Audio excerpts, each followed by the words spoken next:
कहानी की शुरुआत होती है साल 1944 के फिनलैंड में, जहां दूसरा विश्व युद्ध अपने आखिरी दौर में था। जंग खत्म होने वाली थी और सभी देशों के फौजी अपने घर वापस लौट रहे थे। इसी वजह से नाजी सेना को भी फिनलैंड छोड़ने का आदेश मिला, लेकिन वो जाते जाते भी तबाही मचाने से पीछे नहीं हटे। वो अपने रास्ते में आने वाली सभी सड़कों, पुलों और बस्तियों को पूरी तरह से बर्बाद करते हुए आगे बढ़ रहे थे। इसी बीच हम फिनलैंड के घने जंगलों में कोरपी नाम के एक कमांडो को देखते हैं। कोरपी अब जंग के खून खराबे से थक चुका था और लड़ाई छोड़कर एक शांत जिंदगी जीना चाहता था। जंग खत्म होने के बाद वो अपने वफादार कुत्ते और घोड़े के साथ जंगल में अकेले रहने लगा। फिर एक दिन वो जंगल में घूम रहा था तो उसकी नजर नदी में चमकते हुए सोने के कुछ टुकड़ों पर पड़ी। ये देखते ही वो समझ गया कि नदी के आसपास जरूर कोई सोने की खदान मौजूद है। इसके बाद कोरपी हर दिन उस जगह जाने लगा और आसपास खुदाई शुरू कर दी। उसे इस बात की बिल्कुल परवाह नहीं थी कि ऊपर फाइटर प्लेन्स उड़ रहे हैं। कई दिनों की कड़ी मेहनत के बाद आखिरकार उसे एक गड्ढे में भारी मात्रा में सोना मिल गया।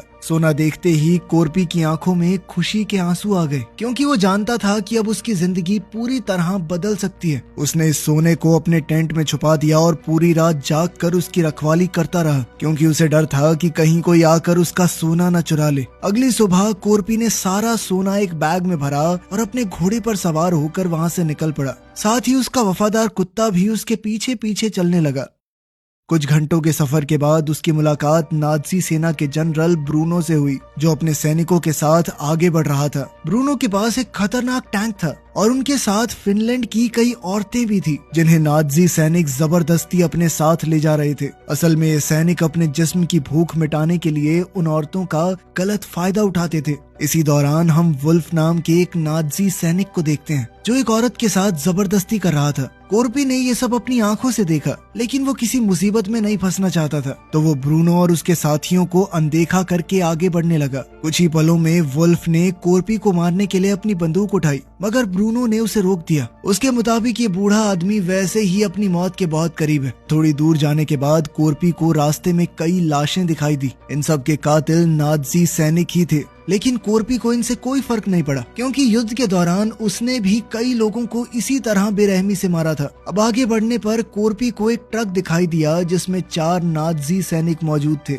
उन्होंने कोरपी को घोड़े से उतरने को कहा। तभी उनकी नजर कोरपी के बैग पर पड़ी। उन्होंने शक के आधार पर बैग खोला और उसमें सोना देखकर सभी दंग रह गए। तब कोरपी समझ गया कि ये लोग उसका सोना लूटकर उसे मार डालेंगे, इसीलिए उसने सबसे पहले अपने कुत्ते से भागने को कहा। उसे भागते हुए देखकर एक सैनिक ने कुत्ते पर गोलियां चला दी, मगर वो जैसे तैसे भाग निकला। इसके बाद एक सैनिक ने कोरपी पर गोली चलाने की कोशिश की, पर तभी कोरपी ने अपना चाकू निकालकर उसके सर में दे मारा, जिससे उसकी मौके पर ही मौत हो गई। अब बाकी सैनिकों ने भी उस पर हमला बोल दिया, लेकिन कोरपी ने अपने चाकू की मदद से एक एक करके उन्हें मौत के घाट उतार दिया। साथ ही उसने एक सैनिक को ढाल बनाया ताकि वो गोलियों से बच सके। तभी बचे हुए एक सैनिक ने उसे पीछे से पकड़ने की कोशिश की, तो कोरपी ने उसके हाथ को मरोड़कर उसकी गन से ही उसे गोली मार दी। इधर ब्रूनो और उसके साथियों को जब गोलियों की आवाज सुनाई दी तो वो उसे देखने के लिए वापस पीछे गए, लेकिन तब तक तो कोरपी वहाँ से जा चुका था। तभी ब्रूनो ने देखा कि उसके सैनिकों की पूरी टुकड़ी को किसी ने मार दिया है। उसी समय उसे एक सैनिक की जेब में सोने का टुकड़ा दिखाई दिया,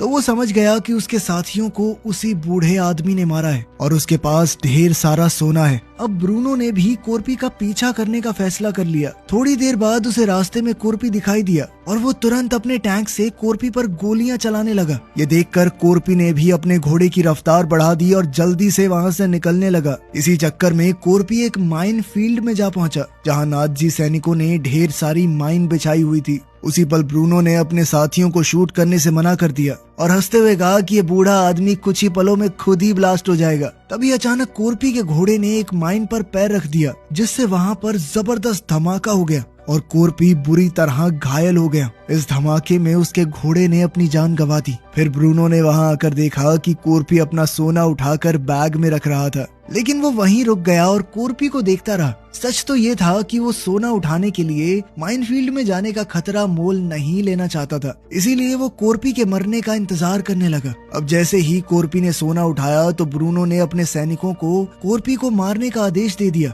लेकिन कोरपी भी कोई ऐरा गैरा फौजी नहीं था। उसने सोने के साथ एक पत्थर उठाया और सीधा एक माइन पर निशाना लगाया, जिससे वहाँ जबरदस्त धमाका हुआ। ब्लास्ट के धुएं का फायदा उठाकर कोरपी वहीं छुप गया। अब नाजी सैनिक उसे मारने के लिए धुएं में गोलियां चलाने लगे, लेकिन कोरपी एक ढाल की मदद से बचता चला गया। थोड़ी देर बाद ब्रूनो ने एक सैनिक को भेजा कि देख क्या बुड्ढा मरा या नहीं, लेकिन तभी एक माइन उड़ती हुई फौजी के करीब आकर गिरी और उसकी मौके पर ही मौत हो गई। अब ब्रूनो ने 2 और सैनिकों को वहां भेजा, लेकिन वो भी माइन के धमाकों में मारे गए। फिर जैसे ही धुआं साफ हुआ तो वो समझ गए कि कोरपी वहां से भाग गया है।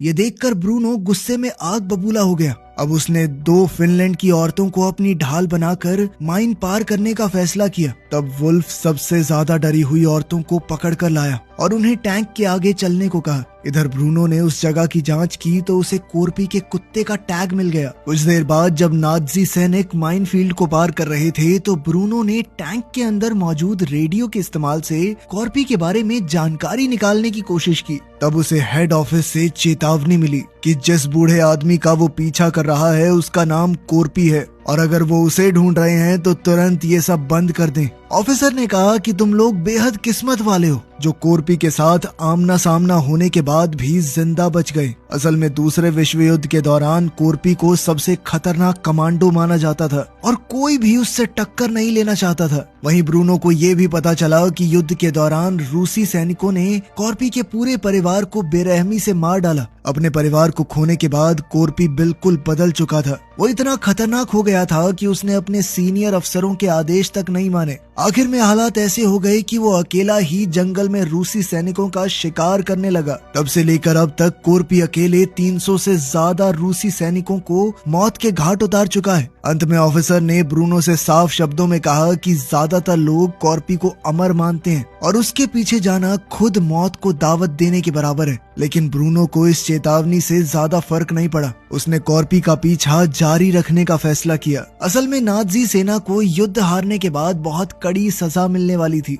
और ब्रूनो अब उस सोने के दम पर रिश्वत खिला के अपनी सजा से बचना चाहता था। इसी लालच की वजह से वो किसी भी कीमत पर कोरपी से सोना छीनना चाहता है। तभी हम कहानी में वापस कोरपी को देखते हैं। रास्ते में उसे एक जला हुआ ट्रक दिखाई दिया और वो वहीं ट्रक के पीछे लेटकर छुप गया। उसने अपने शरीर में फंसी गोलियों को चाकू की मदद से निकाला और दर्द से कराहते हुए अपने जख्मों पर धूल डाली ताकि खून रुक जाए। थोड़ी ही देर में कोरपी का कुत्ता भी वहां आ गया, लेकिन कोरपी ने उसे पास ना आने का इशारा किया, इसीलिए उसने दूरी बनाए रखी और दूर से ही उसे देखता रहा। अब ज्यादा खून बहने और थकान की वजह से कोरपी की आंख लग गई।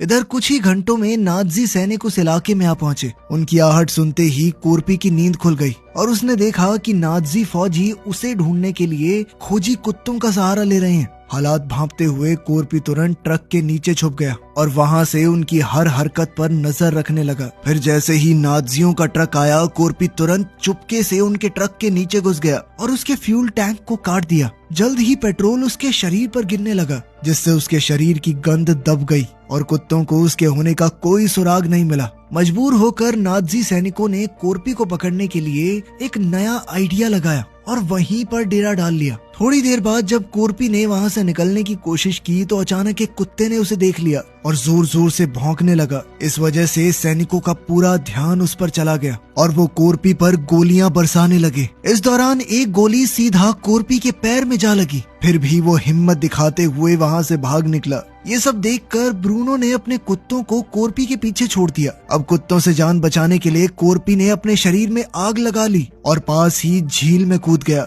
सैनिक तो अब भी उस पर अंधाधुंध फायरिंग कर रहे थे, पर ब्रूनो ने उन्हें रोक दिया और कोरपी के झील से बाहर आने का इंतजार करने लगा। अब काफी देर हो चुकी थी पर कोरपी झील से बाहर नहीं आया था। फिर जैसे ही उसने झील से निकलने की कोशिश की तो सैनिकों ने ताबड़तोड़ फायरिंग शुरू कर दी और वो दोबारा पानी में चला गया। कुछ ही पलों में उसने झील के पानी में खून फैला दिया ताकि सबको लगे कि कोरपी मर चुका है। ये सोचकर 3 नाज़ी सैनिक सोना निकालने के लिए एक नाव लेकर झील के बीचों बीच पहुंचे। उनमें से एक सैनिक पानी में उतरा, लेकिन अचानक कोरपी ने उसे पकड़कर अपने चाकू से मार डाला। देखते ही देखते पानी की सतह खून से लाल हो गई। ये मंजर देखकर ब्रूनो ने दूसरे सैनिक को पानी में भेजा, पर उसका भी यही हश्र हुआ। अब तीसरा फौजी तो डर के मारे घबरा गया और नाव लेकर भागने लगा, लेकिन ब्रूनो ने गुस्से में आकर उसे वहीं गोली मार दी। उसी समय अचानक कोरपी झील के पानी से बाहर आ गया और गोलियों से बचने के लिए तीसरे सैनिक की लाश को अपनी ढाल की तरह इस्तेमाल करते हुए वहां से भाग निकला। तभी ब्रूनो की नजर झील के किनारे खड़े कोरपी के कुत्ते पर पड़ी, जो अपने मालिक तक ना पहुंच पाने की वजह से बेबस होकर रो रहा था। कोरपी के कुत्ते को देखकर ब्रूनो के दिमाग में एक नया और खतरनाक प्लान तैयार हो गया। दूसरी ओर लगातार कई घंटे चलते रहने के बाद कोरपी आखिरकार एक शहर में पहुंचा, लेकिन वो शहर पूरी तरह उजड़ा हुआ था। अब कोरपी हद से ज्यादा थक चुका था, इसलिए उसने गैस स्टेशन के अंदर जाकर थोड़ा आराम करने का फैसला किया। घायल पैर के दर्द को झेलते हुए वो सोने की कोशिश कर रहा था, पर इसी बीच उसके जहन में वो डरावना दिन ताजा हो गया जब उसने अपने पूरे परिवार को खो दिया था। खैर, काफी मशक्कत के बाद कोरपी की आंख लग गई, लेकिन थोड़ी देर में अचानक अपने कुत्ते के भौंकने की आवाज सुनकर उसकी नींद टूट गई। जागते ही वो अपने कुत्ते से मिला, लेकिन उसी पल उसे एक भयानक सच्चाई का एहसास हुआ। असल में कोरपी ने देखा कि उसके कुत्ते के शरीर पर एक डायनामाइट बंधा हुआ था। उसने बिना वक्त गवाए डायनामाइट को अलग करके दूर फेंक दिया, लेकिन उसी पल जोरदार धमाका हो गया। इस धमाके से कोरपी उछलकर जमीन पर जा गिरा और फिर बेहोश हो गया। जब कोरपी को होश आया तो उसने देखा कि ब्रूनो उसके सामने खड़ा था और अब कोरपी उसकी कैद में था। ब्रूनो ने उसका सारा सोना छीन लिया और उसकी जेब में जानबूझकर एक छोटा सा टुकड़ा छोड़ दिया। आखिर में ब्रूनो ने कोरपी को फांसी देने का फैसला किया, लेकिन कोरपी अभी भी मरा नहीं था। असल में उसने फांसी से बचने के लिए अपना पैर लकड़ी में लगी हुई एक कील के सहारे टिका लिया था। इसके बाद कोरपी ने अपने दूसरे पैर को भी धीरे धीरे लकड़ी पर टिकाया। उसे दर्द बहुत हो रहा था, लेकिन इस तरह उसने मौत के फंदे से खुद को बचा लिया। वहीं उसका वफादार कुत्ता उसके पास ही बैठा रहा और चुपचाप अपने मालिक के नीचे उतरने का इंतजार करने लगा। इसी तरह पूरी रात गुजर गई। सुबह होते ही एक प्लेन वहां पर लैंड हुआ। प्लेन की तेज हवा से कोरपी की गर्दन पर बंधी हुई रस्सी टूट गई और वो नीचे जमीन पर जा गिरा। थोड़ी देर बाद प्लेन से 2 पायलट बाहर निकले और फ्यूल की तलाश करने लगे। तभी उनकी नजर कोरपी और उसके कुत्ते पर पड़ गई। एक पायलट ने अपने साथी को उन दोनों को गोली मारने को कहा, लेकिन दूसरा पायलट डर के मारे हिचकिचाने लगा। इसी मौके का फायदा उठाकर कोरपी ने अचानक पायलट के पैरों पर वार कर दिया। पायलट बैलेंस बिगड़ने से नीचे गिर गया और उसका सर एक पत्थर पर जोर से टकरा गया, जिससे वो वहीं बेहोश हो गया। अभी दूसरा पायलट आगे बढ़ रहा था, लेकिन कोरपी ने फुर्ती से एक ईंट उठाकर उस पर हमला बोल दिया। इस वक्त कोरपी को लगा कि अब शायद वो अपना खोया हुआ सोना कभी वापस हासिल नहीं कर पाएगा, और उसने ब्रूनो का दिया हुआ सोने का टुकड़ा भी वहीं जमीन में दफना दिया। लेकिन तभी उसकी नजर बेहोश पड़े दूसरे पायलट पर गई, क्योंकि वो अभी भी जिंदा था। यहीं से उसके दिमाग में एक नया प्लान बना। उसने इसी पायलट के प्लेन के सहारे ब्रूनो तक पहुंचने का फैसला किया ताकि वो अपना सोना वापस पा सके। लेकिन आगे बढ़ने से पहले कोरपी ने अपने पैर में धसे हुए मेटल के टुकड़े निकाले और दर्द की परवाह किए बिना घाव को आग से जलाकर एक तार की मदद से कसकर बांध दिया। ये सब देखकर वो पायलट तो डर के मारे पूरी तरह सहम गया। इसके बाद कोरपी ने अपने वफादार कुत्ते को वहीं छोड़ दिया और अकेले ही प्लेन में बैठकर ब्रूनो की तलाश में निकल पड़ा।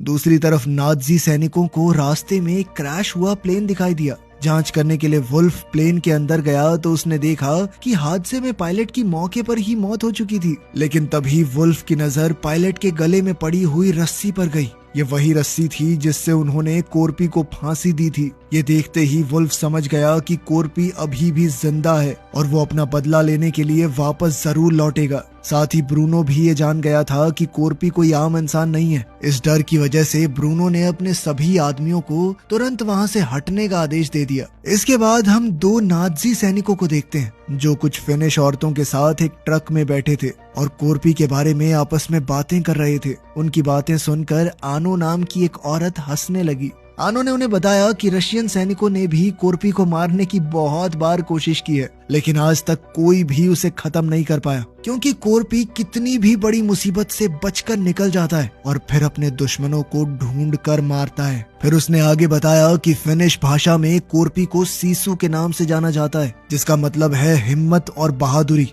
और अब वही सीसू उन सब का अंत करेगा। ये कहते हुए उसके चेहरे पर एक अजीब सी खुशी नजर आ रही थी। तभी अचानक कोर्पी ने एक सैनिक पर हमला कर दिया और उसे मारकर ट्रक से नीचे फेंक दिया। जब दूसरा सैनिक बाहर झांकने आया तो कोर्पी ने उसे भी पकड़कर नीचे घसीट लिया, जिससे वो टैंक के नीचे आकर कीड़े की तरह कुचला गया। इधर आनो ने मरे हुए सैनिक का हथियार उठाने की कोशिश की, लेकिन तभी कोर्पी ट्रक के अंदर आ गया। वहाँ अपने देश की औरतों को देखकर वो समझ गया कि नाज़ियों ने उन्हें जबरदस्ती कैद करके रखा हुआ है और वो सभी बेगुनाह हैं। इसलिए कोर्पी ने उन्हें हथियार सौंप दिए। इसके बाद वो ट्रक की छत पर चढ़ गया और ड्राइवर को मारकर नीचे फेंक दिया। अब उसने आनो से ट्रक चलाने को कहा ताकि वो उसकी मदद कर सके। इसके बाद आनो ट्रक को टैंक के करीब ले जा रही थी, लेकिन टैंक में मौजूद लोगों को शक हो गया। इसीलिए सभी औरतों ने मरे हुए सैनिकों की बॉडी का इस्तेमाल किया ताकि किसी को भी सच्चाई का पता न लग जाए। इसके बाद आनो अपना ट्रक दूसरे ट्रक के पास ले गई। वहाँ सभी औरतों ने ट्रक में मौजूद सैनिकों पर अंधाधुंध फायरिंग करके उन्हें बुरी तरह मार डाला। साथ ही उन्होंने ट्रक के ड्राइवर को भी गोली मार दी, जिससे वो ट्रक अपने आप सड़क से नीचे उतर गया। दूसरी तरफ कोर्पी टैंक का गेट तोड़ने की कोशिश कर रहा था। तभी ब्रूनो ने अचानक टैंक को रोक दिया, जिससे कोर्पी नीचे गिर गया। ये देखकर वुल्फ कोर्पी को जान से मारने के लिए टैंक से बाहर आ गया, लेकिन कोर्पी जल्दी से वापस टैंक पर चढ़ गया और उसकी वुल्फ के साथ जबरदस्त लड़ाई छिड़ गई। इस दौरान दोनों जमीन पर गिर गए और अब टैंक के अंदर सिर्फ ब्रूनो और शर्ट्स नाम का एक सैनिक बचा था। वो सैनिक अपनी जान बचाकर वहाँ से भागने की कोशिश कर रहा था। इधर कोर्पी ने वुल्फ को मार मार के उसकी हड्डी पसली एक कर दी, लेकिन इससे पहले कोर्पी उसे जान से मार पाता, तभी वहाँ एक बाइक पर दो नाज़ी सैनिक आ गए। उन दोनों ने कोर्पी को देखते ही पहचान लिया और वो डर के मारे वहाँ से भाग निकले। हैरानी की बात ये थी कि कोर्पी ने वुल्फ को मारा नहीं, जिंदा छोड़ दिया और वो खुद बाइक लेकर टैंक का पीछा करने के लिए निकल पड़ा। यहाँ वुल्फ भी यही सोच रहा था कि उस हैवान ने मुझे जिंदा छोड़ दिया। लेकिन कुछ ही देर में फिनिश औरतें वुल्फ से बदला लेने के लिए वहाँ पहुंची। इसी बीच ब्रूनो की मुलाकात एक पायलट से हुई और उसने उसके प्लेन से भागने का प्लान बनाया। तब पायलट ने उसे बताया कि मेरे प्लेन में सिर्फ एक इंसान के बैठने की जगह है। ये सुनते ही ब्रूनो ने बेरहमी से अपने ही साथी शर्ट्स को गोली मार दी और खुद प्लेन में बैठकर वहां से भाग निकला। लेकिन तभी अचानक कोर्पी वहां आ पहुंचा और उसने प्लेन पर धुआंधार फायरिंग शुरू कर दी। जैसे ही प्लेन टेक ऑफ करने लगा, कोर्पी तुरंत प्लेन के बिल्कुल नीचे पहुंच गया और उसने अपनी एक छोटी कुल्हाड़ी की मदद से उसे पकड़ लिया। उधर ऊपर बैठे ब्रूनो को लग रहा था कि वो कोर्पी को पीछे छोड़ाए, लेकिन कोर्पी बिना वक्त गवाए प्लेन के पहिए को पकड़कर उसी रास्ते से अंदर घुस गया और सीधा बॉम्ब रूम के फ्लोर तक पहुंच गया। तभी अंदर से आने वाली आवाजों को सुनकर ब्रूनो को शक होने लगा, पर पायलट कहने लगा कि प्लेन बहुत पुराना है, इसीलिए ऐसी आवाजें आती रहती हैं। लेकिन इसके बाद भी ब्रूनो का शक कम नहीं हुआ। सच जानने के लिए उसने खुद बॉम्ब रूम की तरफ जाने का फैसला किया। फिर जैसे ही दरवाजा खुला तो अचानक कोर्पी ने उस पर झपट्टा मार दिया और देखते ही देखते दोनों के बीच में भयानक फाइट शुरू हो गई। अपने गहरे जख्मों की वजह से कोर्पी कमजोर पड़ रहा था और ब्रूनो उस पर भारी पड़ रहा था, लेकिन कोर्पी हार मानने को तैयार नहीं था। इसी बीच ब्रूनो ने उस पर एक मेटल बेल्ट से जोरदार हमला किया, पर कोर्पी ने उस बेल्ट को पकड़ लिया और उसे एक बम के साथ बांध दिया। अगले ही पल वो बॉम्ब प्लेन से नीचे जा गिरा और उसके साथ ही ब्रूनो भी नीचे गिर गया और फिर एक जबरदस्त ब्लास्ट के साथ ब्रूनो का खेल खत्म। अब कोर्पी थोड़ी देर के लिए तो सुकून चाहता था, लेकिन तभी प्लेन का कंट्रोल बिगड़ने लगा और वो तेजी से नीचे की तरफ झुक रहा था। तब जाकर कोर्पी को एहसास हुआ कि ब्रूनो से लड़ते वक्त पायलट को भी गोली लग गई थी, जिस वजह से उसकी मौत हो गई। अब कोर्पी के पास बचने का कोई चारा नहीं था। उसने अपना सोना मजबूती से पकड़ लिया और अपनी मौत के लिए तैयार रहा। कुछ ही पलों में प्लेन सीधा एक दलदल में जाकर क्रैश हो गया। इसी दौरान फिनिश यूनिट के सैनिकों ने एक नाज़ी टैंक को अपनी तरफ बढ़ते हुए देखा और वो हमले के लिए तैयार हो गए।